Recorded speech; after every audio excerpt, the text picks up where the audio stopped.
할렐루야. 네, 우리 지난주에 베드로전서 1장 말씀 함께 나누면서 우리 한 주간 뜨겁게가 뭐라 그랬죠? 쭉 뻗어나가는 그 사랑을 하자는 권면을 받았습니다. 우리 오늘 집사님 기도하셨는데 어떻게 여러분들은 다 쭉 뻗어나가는 사랑을 하시면서 그렇게 사셨는지요? 네. 중요한 거는요, 이게 정말 우리가 힘들어 죽겠는데, 여러분 사랑하세요. 우리 사랑합시다. 한다고 이게 사랑이 되겠냐고요. 그죠? 어떻게 이런 사랑이 가능하겠어요? 우리가 그런 사랑을 받은 자들이기 때문에 그 사랑으로 살라고 그래서 권면한 거죠. 여러분 생각 한번 해보세요. 우리 여러분은 어떤 사랑을 받으셨나요? 어느 정도 우리가 사랑을 받으면 우리가 사랑으로 서로 섬기면서 이렇게 좀 쭉쭉 뻗어나가도록 우리 삶에 큰 영향력을 미칠 수 있을까요? 지난주 베드로전서는 우리가 예수님의 피로 썩어질 것으로가 아니라 예수님의 피로 말미암아 속량 풀려났다라고 했어요. 우리 노예의 값을 치러주시고 노예에서 자유인으로 아예 존재가 바뀌는 이 은혜를 입게 된다고 말했죠. 진짜 이 사랑을 받았다는 것을 우리가 안다면요, 내가 노예인데 나의 몸값, 내 존재의 값을 거저 치러주고 정말로 진짜 남은 평생을 자유인이 자유롭게 되었다고 해준다면 이 놀라운 사실에 그야말로 선물이죠. 은혜를 받은 자로서 진짜 감격과 그 감사로 진짜 눈에서 그냥 모든 걸 볼 때 정말 하트 뿅뿅 나가는 삶이 그냥 저절로 사라지지 않겠어요? 여러분, 우리가 그런 자들입니다. 오늘 본문은 우리가 2장으로 넘어가서 18절이에요. 우리 18절 합독하겠습니다. 하인으로 있는 여러분,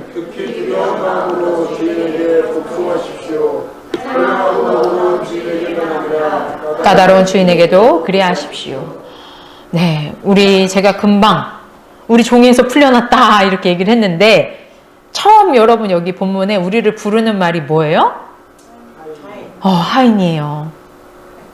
너무 웃기죠? 평소 때 우리 종이라는 말과는 조금 다른 말을 썼어요.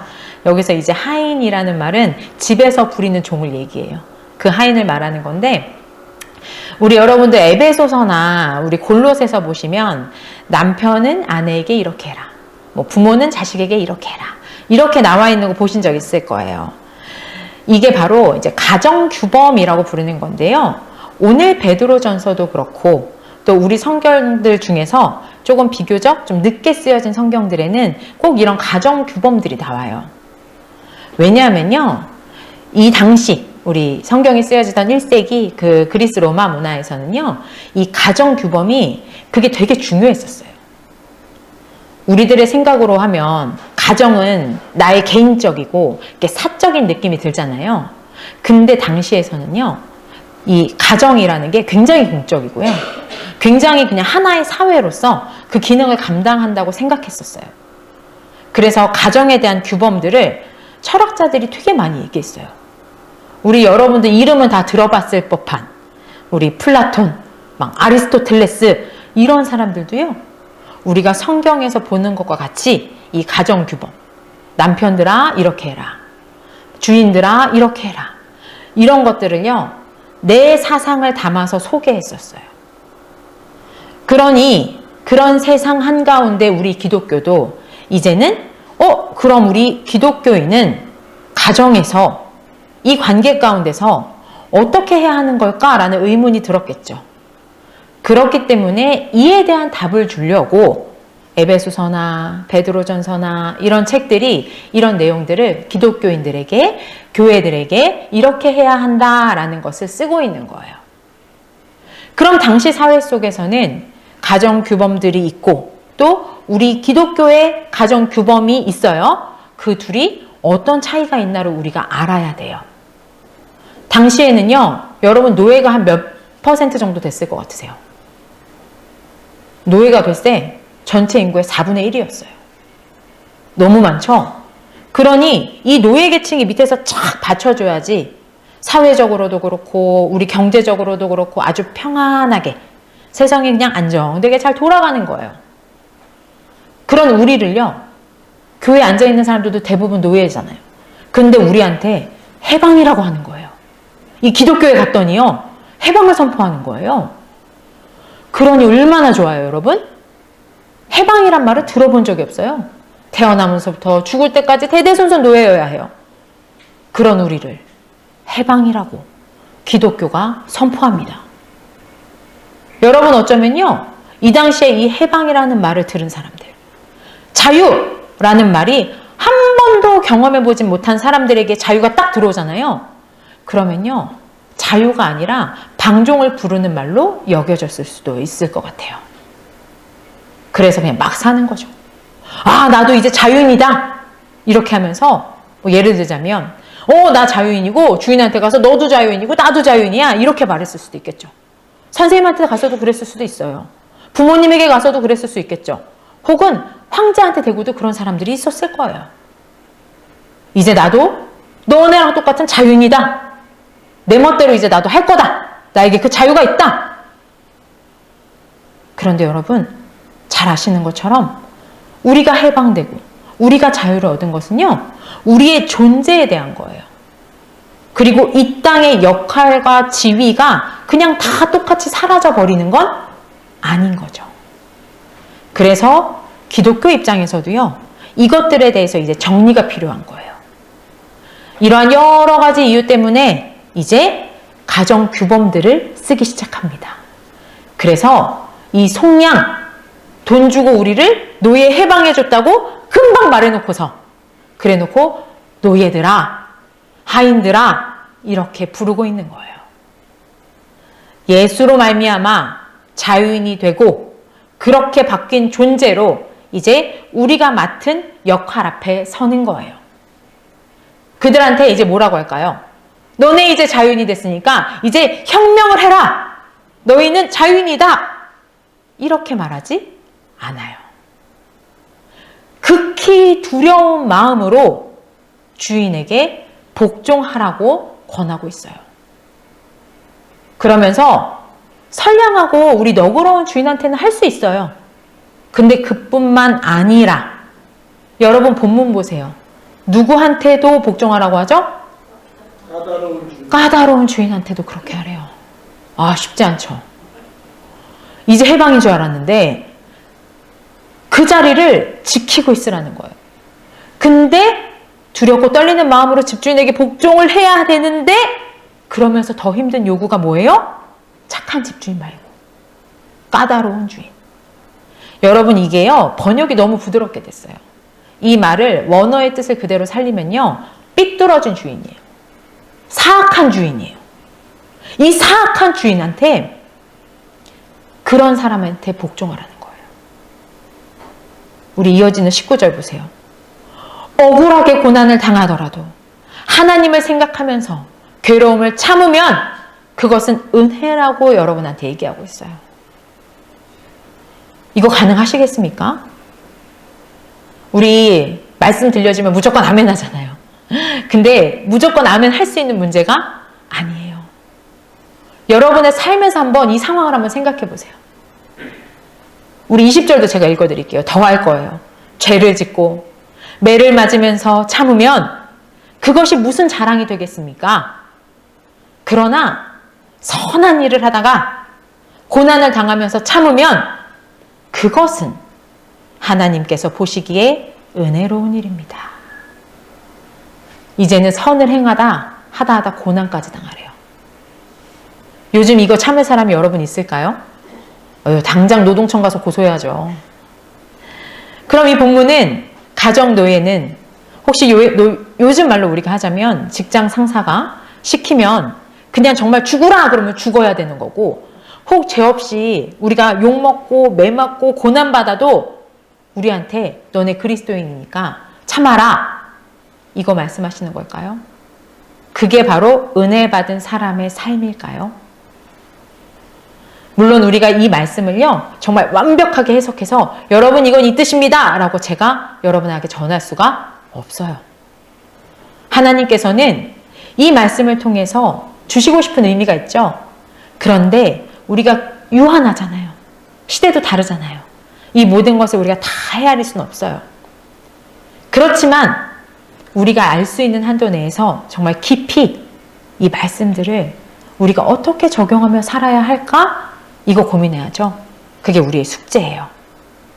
우리 이 고민을 안고 22절은 남성 성도님들, 23절은 여성 성도님들, 24절 합독하겠습니다.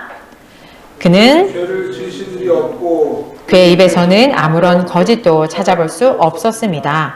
그는 모욕을 당하였으나 모욕으로 갚지 않으시고 고난을 당하셨으나 위협하지 않으시고 정의롭게 심판하시는 이에게 다 맡기셨습니다. 그는 우리 죄를 자기의 몸에 몸소 지시고서 남을 받으셨습니다. 그것은 우리가 죄에는 죽고 의에는 살게 하시려는 것이었습니다. 그가 매를 맞아 상함으로 여러분이 나음을 얻었습니다. 아멘. 여러분, 여기에 그가 누구를 말하는 거죠? 그렇죠. 예수 그리스도예요. 이 구절은 여러분 너무나 잘 아시는 이사야서 53장 고난받는 종의 말씀을 우리 베드로가 인용하면서 여기 나오는 그가 누구다? 예수님이다 라고 선포하는 거예요.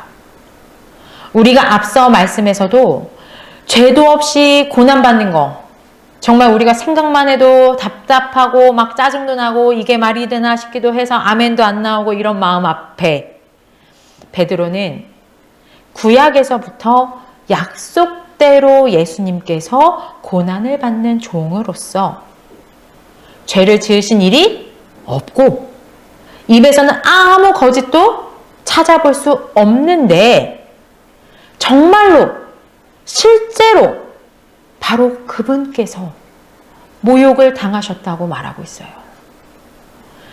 그런데 예수님께서는 그 모욕으로 갚으시지 않으시고 고난당한 것에 내가 누군지 알아? 이러면서 위협하지 않으시고 불의한 그들 앞에 섰지만 정의롭게 심판하시는 이 누구실까요?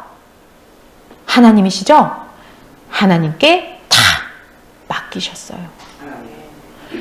그리고는 우리 죄를 자기의 몸에 친히 짊어지고 여기까지도 힘들죠? 정말 끝까지 가신 거예요. 어떻게 하셨어요? 나무에 십자가에 달려 죽으셨습니다. 근데 여러분 이거 왜 하셨다고요? 그렇죠. 24절에 나오죠. 이렇게 모욕당하고 수치당하고 심지어 그 수치의 십자가를 죄도 없으신 분이 감당하신 이 모든 것은 우리가 죄에는 죽고 의에는 살게 하시려는 것이었어요. 그래서 주님의 뜻대로 구원의 약속대로 이 구약에 예표됐던 그대로 예수님께서 고난받는 종이 되셨더니 바로 매를 온전히 다 맞으셨더니 그가 상함으로 말미암아 여러분이 또 제가 나음을 얻었어요. 여러분 이거 그냥 구약 성경 따다가 붙인 것도 아니고요. 정말 예수님의 생애, 특별히 순환의 그 순간의 모든 성취를 그대로 담고 있는 본문이에요. 우리 23절 다시 보세요. 죄도 없고 잘못도 없는데 욕먹고 매 맞고 해도 주님이 대응하셨어요? 안 하셨어요? 대응하지 않으셨어요. 빌라도 재판 장면 생각해 보세요. 재판 과정이랑 똑같죠? 24절 보세요. 우리 죄를 자신의 몸에 지시고 나무에 달려 죽으심으로 우리가 죄에는 죽고 죄의 값이 치러졌으니까요. 이거 예수님의 무슨 사건이에요? 십자가 사건이죠. 그걸로 끝나지 않았어요. 의를 입고 살아요. 나음을 입었어요. 무슨 사건이에요? 부활이죠.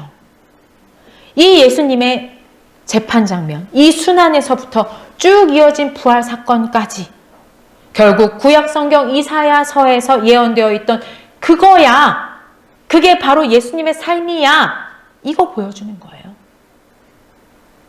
이제 이 복음의 선포를 들었으니까 다시 아까의 문제. 당시 한 집의 종, 하인이었던 이 그리스도인들, 그럼 어떻게 하라는 거죠? 예수님 이렇게 고난당하셨으니까 이제 주인이 때리면 이제 이유 불문하고 다 맞아라. 직장 상사들이 너네들 때리면, 욕하면 다 당해라. 이거 말씀하시는 걸까요? 그리고 지금 우리 어떻게 해야 될까요? 일 시켜놓고 돈 안 주는 악덕 업주가 있어요. 어떻게 해야 될까요? 어렵죠? 우리 이에 대해서 말씀 21절에 나옵니다. 자, 합독하겠습니다. 그리스도께서는 여러분을 위하여 고난을 당하심으로써 여러분이 자기의 발자취를 따르게 하시려고 여러분에게 복음을 남겨두셨습니다. 여러분, 이를 위해 부르셨다라고 말씀하시고 있죠? 이게 뭘까요? 주보에 제가 19절, 20절에 노란색으로 표시해 준 거 있죠, 여러분? 뭐라고 써 있죠? 맞아요. 은혜예요. 이 은혜가 우리 카리스마 할 때 카리스예요. 이 말은 은혜라고 번역되기도 하고요. 자비라고 번역되기도 하고요. 또 하나 아름다움이라는 뜻도 있어요. 결국 어떤 행동을 하냐, 마냐, 어떤 행동까지 하냐, 마냐, 이거는요, 사실 우리가 율법 조문처럼 딱 몇 미터 걸어가자. 그럼 죄 아니야. 여기서부터 더 가면 너네 죄야. 안식일날 미식 축구를 하는데 너무 보고 싶어요. 그래서 미리 알람으로 켜지게 해놓는 거예요.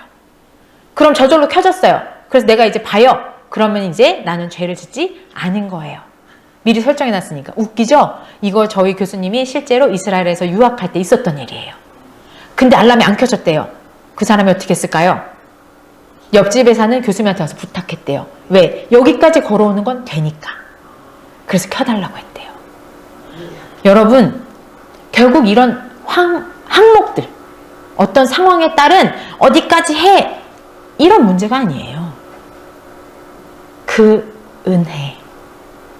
우리가 22절부터 24절까지 본 우리 예수님의 죽음과 부활의 그 복음의 은혜, 그 아름다움을 아는 사람의 삶을 살아가라는 거예요. 이 본질이 지켜지면요, 그럼 그 형태는 조금 시대에 따라 달라질 수 있어요. 상황에 따라서도. 아까 제가 인구의 4분의 1 정도가 노예라 그랬죠. 여기 노예 있으세요, 여러분 중에? 그죠? 그럼 이거 그냥 노예들 얘기니까 우리랑 상관없다. 그것도 아니에요. 그렇다고 여기에 종, 하인이라고 써 있으니까 그래, 우리 모두는 하나님의 종이니까 그렇게 영적인 해석을 하면 되는 거야. 사실 이렇게 볼 수도 없어요. 그럼 어떻게 할까요? 우리 21절 맨 뒤에 써 있는 거 보세요. 그리스도께서 우리를 위해서 고난을 다 받으심으로 여러분한테 뭘 남겨놨다고 하나요? 그쵸? 발자국, 발자취, 믿음의 본을 남겨놓으셨어요, 여러분. 이 본이 뭐냐면요, 여러분. 우리 주보에 그림 있는 거 흐려서 잘 보이실까 모르겠어요. 우리 아이들 어렸을 때 왜 선 긋는 거, 한글, 영어 이런 거 처음 배울 때 어떻게 해요? 이렇게 점점점점 찍혀 있으면 그거 따라서 이렇게 선 긋게 하는 거 아시죠? 그 말이에요, 이거. 그래서 저도 이거 만들어 본 적 있어요. 우리 하영이 옛날에 연필 쥐고 이렇게 선 긋는 거 시키려고 제가 이렇게 점점점 찍어가지고 그거 주고 막 시켰거든요. 근데 여러분 다들 아시겠지만 지금 제가 여러분한테 이거 들으면 여러분은 어떻게 해요? 막 떨면서 그려요? 한 번에 쭉 끄시겠죠? 그런데 이거 처음 아이한테 펜 이렇게 쥐어주고 한번 해봐 이러면 어떻게 될까요? 정말 삐뚤삐뚤 하나에서 두 번째 선까지 넘어가는 게 그렇게 힘들어요. 너무 어렵죠? 근데 만약에 이거를 가는 거예요, 얘가. 이렇게 해서 그럼 어떻게 할까요? 폭풍 칭찬해야죠. 네가 이걸 해냈다 난리 나는 거죠. 그렇게 했을 거예요. 어머 어떻게 이렇게 짝대기를 쭉 이쁘게 걷니, 세상에 이런 짝대기는 처음 봐, 막 난리 났을 거예요. 여러분, 우리 예수님이요 우리의 고통을 다 짊어지셨잖아요. 우리에게 그 본을 남겨주신 거예요. 그리고 그 은혜를 아는 사람은요 이제 이 본이 있으니까요 어떻게 하면 될까요? 이제 그 본대로 따라서 그리면 돼요. 근데 이 예수님의 발자취를 우리가 따라가는 거예요. 근데 아까 제가 얘기했던 것처럼 잘 못해. 그럼 우리 왜 니네 미식축구를 지금 키고 있어? 이렇게 혼나요? 안 그래요. 그게 은혜예요, 여러분. 은혜가 다른 말로 아름다움이라 그랬죠? 바로 그거예요. 우리 하나님, 아까 심판자, 하나님 보시기에 아름다운 삶을 살아가는 겁니다. 우리가 놓인 환경 가운데서. 그래서 25절이 중요해요, 여러분. 합독하겠습니다. 전에는 여러분은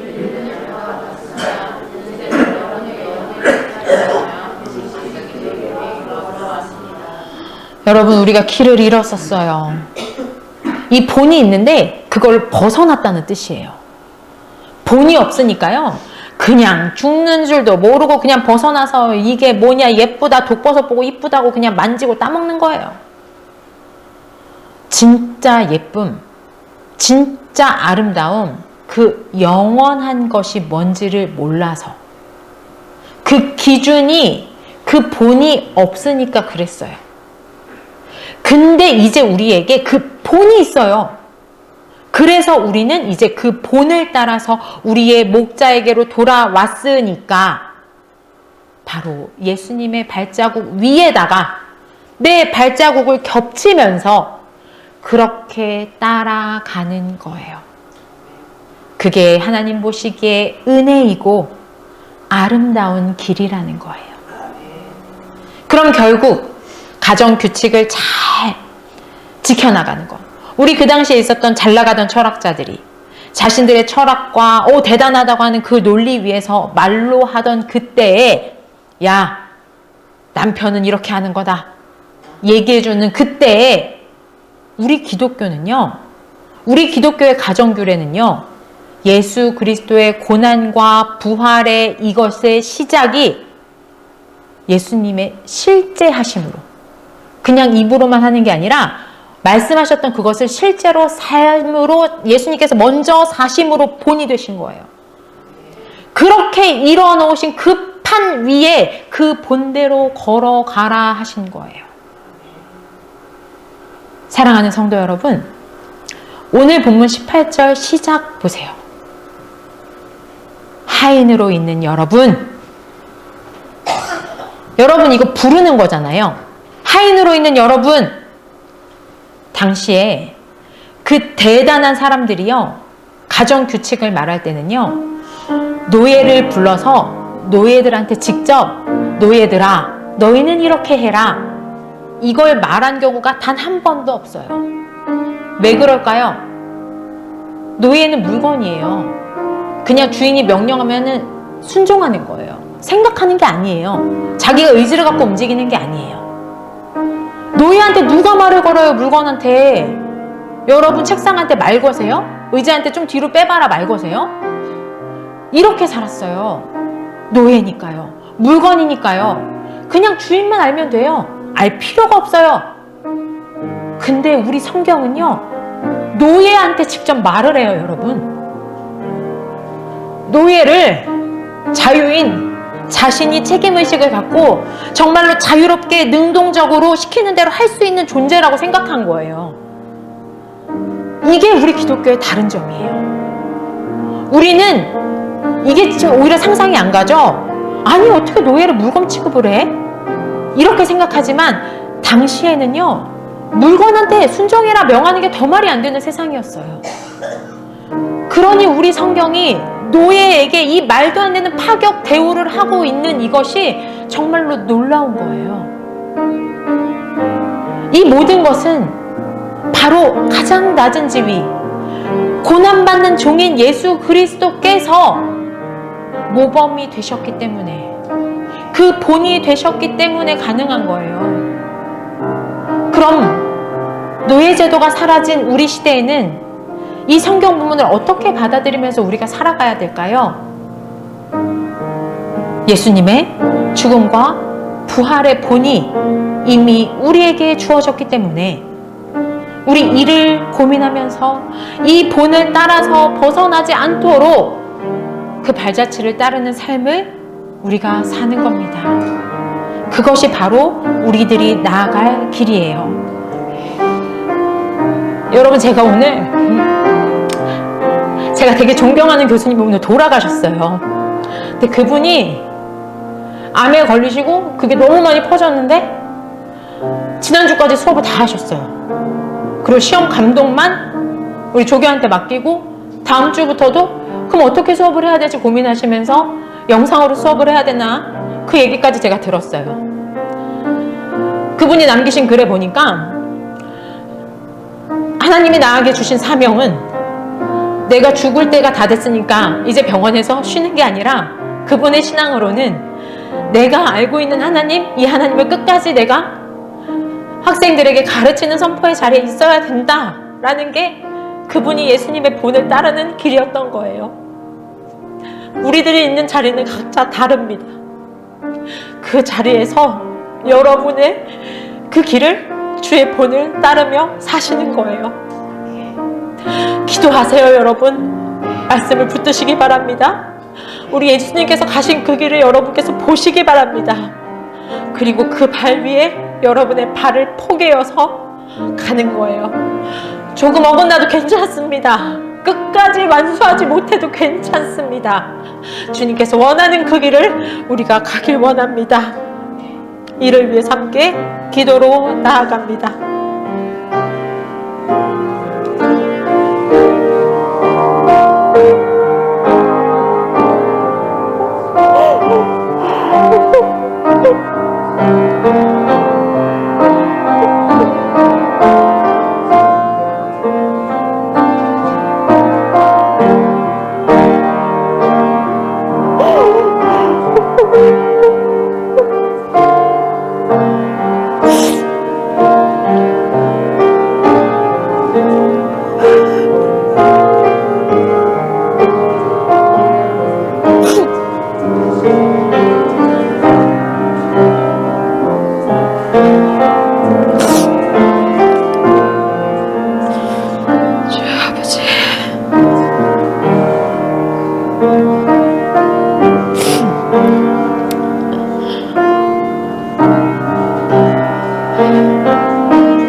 사랑의 주님, 우리를 위해 육신을 입고 정말로 최하층민의 삶 속으로 친히 오셔서 모든 삶의 본을 그려주신 주님 감사를 드립니다. 세상의 어떤 규범도 상상할 수 없는 자유와 해방의 선포를 해주신 주님의 발자취를 기억하며 그 아름다운 발자취에 저희들의 이 손과 저희들의 이 발을 포개고 그 본대로 살아가는 자들이길 원합니다. 죽음을 통과하고 부활 후의 시기를 살고 있는 저희들, 약속대로 다시 오실 주님을 기다리는 우리들의 삶이 하나님 보시기에 아름다운 은혜로운 발자국들로 채워지게 하여 주시옵소서. 우리 각자가 놓여진 다른 환경 가운데 불변하는 진리의 본을 붙들게 하시고 그 본을 따라가는 자들이 되게 하실 줄을 믿습니다. 세상 속에 감추어진 듯한 주의 본을 저희가 온전히 따름으로 빛 대신 주님을 이 본 없는 세상 가운데 드러내는 삶을 살겠습니다. 예수 그리스도의 이름으로 기도드립니다. 아멘.